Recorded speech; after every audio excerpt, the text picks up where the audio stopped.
சிவன் கோபத்தின் உருவம் என்று பலர் நினைக்கின்றார்கள்.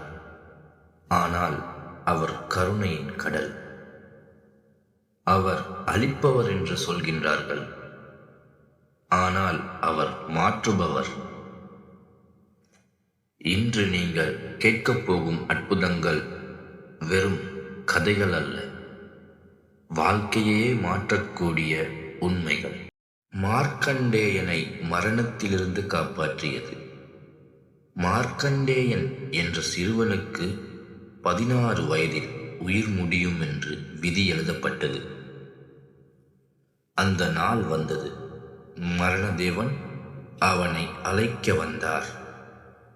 ஆனால் அந்த சிறுவன் சிவலிங்கத்தை கட்டிப்பிடித்து ஓம் நமசிவாய என்று அழுதான். அந்த நேரத்தில் சிவன் தோன்றினார். அவர் மரணதேவனை தடுத்தார். மார்க்கண்டேயனுக்கு முடிவில்லா ஆயுள் அருளினாள். உண்மையான பக்தி விதியை மாற்றும். நந்தனாருக்கு அருள் தந்தது. நந்தனார் ஒரு எளிய மனசுடைய பக்தன். அவருக்கு சிவனை ஒரு முறை காண வேண்டும் என்பதே ஆசை. ஆனால் கோவிலுக்குள் செல்ல முடியாது. அவர் வெளியே நின்று அழுதார். அந்த நேரத்தில் கோவிலின் நந்தி சிலை தானாக ஓரமாக விலகியது என்று கூறப்படுகின்றது. அவருக்கு சிவன் தரிசனம் கிடைத்தது. சிவனுக்கு உயர்வு தாழ்வு இல்லை. அவருக்கு மனதின் தூய்மைதான் முக்கியம். அர்ஜுனனை சோதித்தது. மகாபாரத காலத்தில் அர்ஜுனன் தவம் இருந்தான். அவனுடைய வீரத்தை சோதிக்க சிவன் வேடன் வடிவத்தில் வந்தார். இருவருக்கும் கடும் சண்டை நடந்தது. இறுதியில் அர்ஜுனன் தன் எதிரி சிவன் என்று உணர்ந்தான். அவன் தலை குனிந்தான். அப்போது சிவன் மகிழ்ந்து அவனுக்கு வல்லமை மிக்க அஸ்திரத்தை அருளினார்.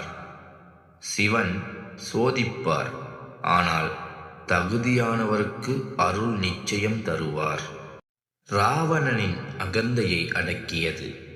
ராவணன் தனது வலிமையை காட்ட கைலாச மலையை தூக்க முயன்றார். அகந்தை உச்சத்தில் இருந்தது. அப்பொழுது அவருக்கு சிவன் வெறும் விரலால் மலையை அழுத்தினார்.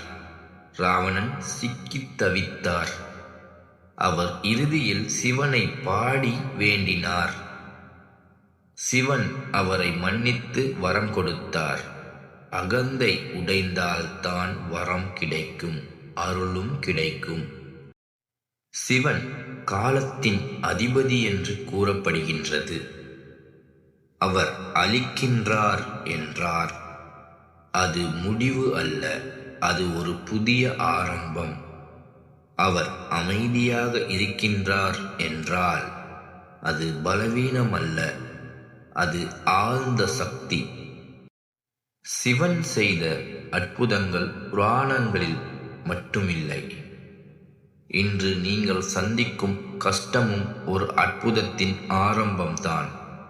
உன்னை உடைக்க அல்ல, உன்னை உருவாக்கத்தான். இந்த மாதிரி வீடியோக்கள் இல்லை சிவனின் இந்த மாதிரி அற்புதங்கள் தொடர்ந்து என்னோட சேனலில் நான் அப்லோட் பண்ணிக்கிட்டு தான் இருப்பேன். தயவு செஞ்சு எனக்கு சப்ஸ்கிரைப் பண்ணுங்கள். சேனலோட நோட்டிஃபிகேஷன் பட்டனை ப்ரெஸ் பண்ணுங்கள்.